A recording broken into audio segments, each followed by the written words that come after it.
ఈ ఇన్సిడెంట్ వాస్తవాల్లోకి వెళ్తే మనం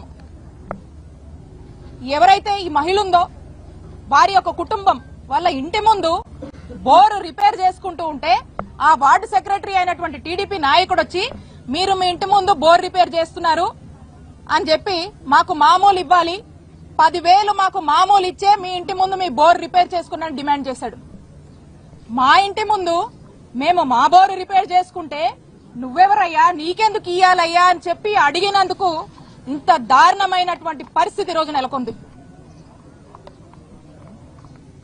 వాళ్ళు చెప్పారు, ఆ మహిళ చెప్పింది, ఆ కుటుంబ సభ్యులు చెప్పారు, ఆ మూర్తి అనేటువంటి టీడీపీ నాయకుడు మేము అధికారంలో ఉన్నాం, మీరు ఎలా రిపేర్ చేసుకుంటావో చూస్తా, మీ ఇంట్లోకి నీళ్లు రానియా, ఖచ్చితంగా మాకు 10,000 కట్టాల్సిందే, కడితే గాని మీ పని చేసుకోనియమని చెప్పి ఆయన వాళ్ళని డిమాండ్ చేసినట్టు, మరి ఆ డిమాండ్ చేసి వాళ్ళని ఆఖరికి వాళ్ళ మీద దాడి చేసి మీరెవరికి చెప్పుకుంటారో చెప్పుకోండి, నేను అధికారంలో ఉన్నా, పోలీసులైనా ఇక్కడ ఉన్నటువంటి అధికారంలో ఉన్న ఎవ్వరైనా కూడా నన్ను ఏం చేయలేరు, మీరు దిక్కున్న చోటు పోయి చెప్పుకోండి, మీరు నాకు 10,000 ఇవ్వాల్సిందే అని చెప్పి డిమాండ్ చేసి మరి వాళ్ళ మీద దాడి చేసినటువంటి పరిస్థితులు మరి మీరందరూ కూడా చూశారు, అందరం కూడా చదివాము, విన్నాము, వీడియోలు కూడా చూసాము.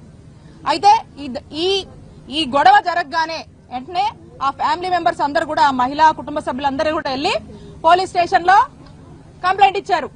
కంప్లైంట్ ఇస్తే పోలీసులు చాలా లైట్ తీసుకుని అది కూడా టీడీపీ వార్డు సెక్రటరీ అండి అని వీళ్ళు చెప్పడంతో ఇది అధికార పార్టీ కదా కాబట్టి మనం పెద్ద జోక్యం చేసుకోవద్దు అనుకున్నారో ఏంటో గానీ టీడీపీ అనగానే ఇక పోలీసులు ఈ విక్టిమ్ యొక్క కంప్లైంట్ ని పక్కన పెట్టేశారు.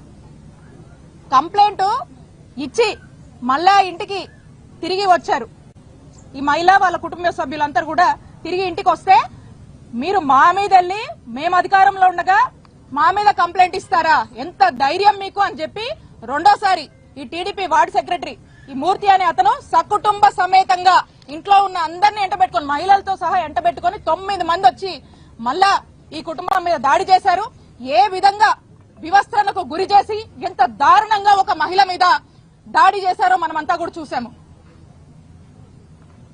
ఇది ఎంత బాధాకరం అంటే అంత బాధాకరం, అంత దారుణమైనటువంటి ఘటన చోటు చేసుకుందంటే అధికార మదం, అహంకారం, కళ్ళు నెత్తికెక్కడం, వీళ్ళ మామూళ్ల కోసం ఎక్కడి దాకా కూడా దిగజారారో ఈ రోజున మనకు అర్థమవుతుంది. రాష్ట్ర వ్యాప్తంగా కూడా ఏ వార్డులో గాని ఏ గ్రామంలో గాని ఎవరన్నా ఇల్లు కట్టుకున్నా ఇంటికి సంబంధించి ఇసుక గాని మట్టి గాని లేకపోతే ఇటుకలు గాని ఏ మెటీరియల్ తెచ్చి ఇంటి ముందు పెట్టుకున్నా టీడీపీ వాళ్ళకి మామూలు ఇవ్వాలి, ఏమంటే మేము అధికారంలో ఉన్నాం, మీరు ఏది చేయాలన్నా మాకు ఇవ్వాలి.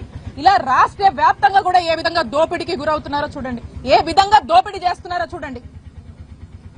మరి ఈ ఇన్సిడెంట్ లోనే స్పష్టం అవుతోంది, వాళ్ళ యొక్క మామూలు ఇవ్వలేదని మహిళని నడి రోడ్డు మీద, గుంటూరు సిటీ ఇక్కడే, ఇది రాజధాని, ఇదే జిల్లాలో రాజధాని అంటారు.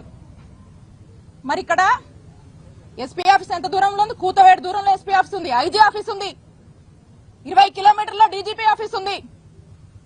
మరి ఈ జిల్లాలో మొత్తం యంత్రాంగం అంతా కూడా ఇక్కడే ఉంది. మరి పట్టపగలు మనం చూసాం ఈ గొడవ వాళ్ళు వెళ్తే పోలీసులు కంప్లైంట్ పక్కన పెట్టారు.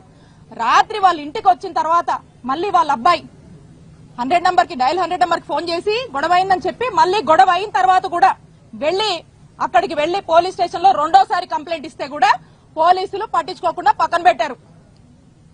అంటే ఒక్కసారి ఇది 15వ తారీఖు జరిగితే రెండు సార్లు ఆ మహిళ మా మీద దాడి జరిగింది, నన్ను ఈ విధంగా హింసించారు అని చెప్పి పోలీసులకు చెప్తే కూడా పట్టించుకోకుండా పక్కన పెట్టారు.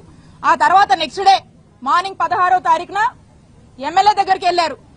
ఈ వీడియో వాళ్ళ సీసీ కెమెరాలో ఉన్న ఫుటేజ్ వాళ్ళే డౌన్లోడ్ చేసుకుని ఈ విధంగా వివస్త్రణకు గురి చేసి దాడి చేశారమ్మా అని చెప్పి వెళ్లి చెప్తే ఏం చేసిందండి ఎమ్మెల్యే? ఏం చేసింది? ఏం పట్టించుకోకపోగా మాకు అనుమానాలు కలుగుతా ఉన్నాయి. ఏమనంటే ఇరు వర్గాలు అవతల వాళ్ళ పార్టీ మనుషులు కదా, వాళ్ళ పార్టీ నాయకుల్ని కాపాడుకునేటువంటి ప్రయత్నం ఎమ్మెల్యే చేసింది. ఎమ్మెల్యే చేసి ఇక దాన్ని ఎంతసేపు కూడా దాచిపెడదాము, రాజీ చేద్దాము అనేటువంటి ప్రయత్నం చేస్తూనే వచ్చారు. అప్పటికి కూడా కేసు కట్టలేదు. ఆ తర్వాత ఇక్కడ ఉన్నటువంటి వాళ్ళు వైఎస్ఆర్ కాంగ్రెస్ పార్టీకి సంబంధించిన వాళ్ళు కొంతమంది దీని గురించి ఇది లైమ్ లైట్ లోకి వస్తుంది ఇష్యూ. దీనికి సంబంధించినటువంటి వీడియోలు సోషల్ మీడియాలో అక్కడ ఇక్కడ రావడం వల్ల ఇది ప్రజల్లోకి వెళ్తుంది, చర్చ అవుతుంది. కాబట్టి దీని వల్ల వాళ్ళకి పరువు పోతుందని చెప్పి అప్పుడు పోలీసులు చిన్నగా అప్పుడు నిద్ర మేల్కొని ఎఫ్ఐఆర్ కట్టారు. అప్పుడు ఆ ఎఫ్ఐఆర్ కట్టిన తర్వాత కూడా ఎటువంటి యాక్షన్ తీసుకోలేదు. మరి ఇదే ఏదేదో మాట్లాడుతూ ఉన్నారు. ఈ ఎమ్మెల్యే గారు కూడా ఏందేందో మాట్లాడుతూ ఉన్నారు. ఒకదానికి పొంతం లేదు. మేము యాక్షన్ తీసుకున్నామంటారు, మేము అది చేసామంటారు, మేమే మళ్ళా సరెండర్ చేయడానికి చేశారా లేదా అని ఏదేదో మాట్లాడుతున్నారు. పొంతం లేకుండా మాట్లాడుతూ ఉన్నారు. మీకు గనక చిత్తశుద్ధి ఉంటే 3 రోజుల వరకు ఏం చేశారు ఎమ్మెల్యే గారు అని నేను ప్రశ్నిస్తా ఉన్నాను. పోలీసులకు గనక చిత్తశుద్ధి ఉంటే ఇచ్చిన రోజు 2 సార్లు సామాన్య మహిళ వాళ్ళ కుటుంబం దాడి జరిగిందని 2 సార్లు ఒకటే రోజు మీ పోలీస్ స్టేషన్ కు వచ్చి మొరబెట్టుకుంటే ఎందుకు ఎఫ్ఐఆర్ కట్టలేదు అని పోలీసులు ప్రశ్నిస్తున్నాను. మీకు చిత్తశుద్ధి లేదు. పోలీసులు రెడ్ బుక్ లో బిజీగా ఉన్నారు. పోలీసులకు ఇలాంటివి పట్టదు. ఒక మహిళను వివస్త్రకు గురి చేసి ఈ విధంగా దాడి చేసినా కూడా పట్టలేదంటే ఒక్కసారి ఆలోచించుకోండి. కూటమి ప్రభుత్వానికి మహిళల రక్షణ అన్నా ప్రజల రక్షణ అన్నా పట్టింపు లేదు. ఎంతసేపు రెడ్ బుక్, దీని మీద తప్పితే ఇంకో దాని మీద ధ్యాస లేదు. ఇక చివరిగా 3వ రోజున సోషల్ మీడియాలో జనాల్లో విపరీతమైన చర్చ జరుగుతుంది. కాబట్టి ఇది ఆ ప్రభుత్వానికి ఆ పార్టీకి బ్యాడ్ నేమ్ వస్తుందని చెప్పి అప్పుడు 3వ రోజు సాయంత్రానికి ఎప్పుడు అరెస్ట్ చూపించి ఆ తర్వాత ఇక ఎమ్మెల్యే గారు ఏదో ఒకటి చేయకపోతే బాగుండదు, నమ్మరని చెప్పి ప్రజల్ని నమ్మించడానికి మాకు వీళ్లకు ఎటువంటి సంబంధం లేదని ఒక ప్రెస్ రిలీజ్ ఇచ్చారు. అప్పటిదాకా ఏం చేశారు? మీకు చిత్తశుద్ధి ఉంటే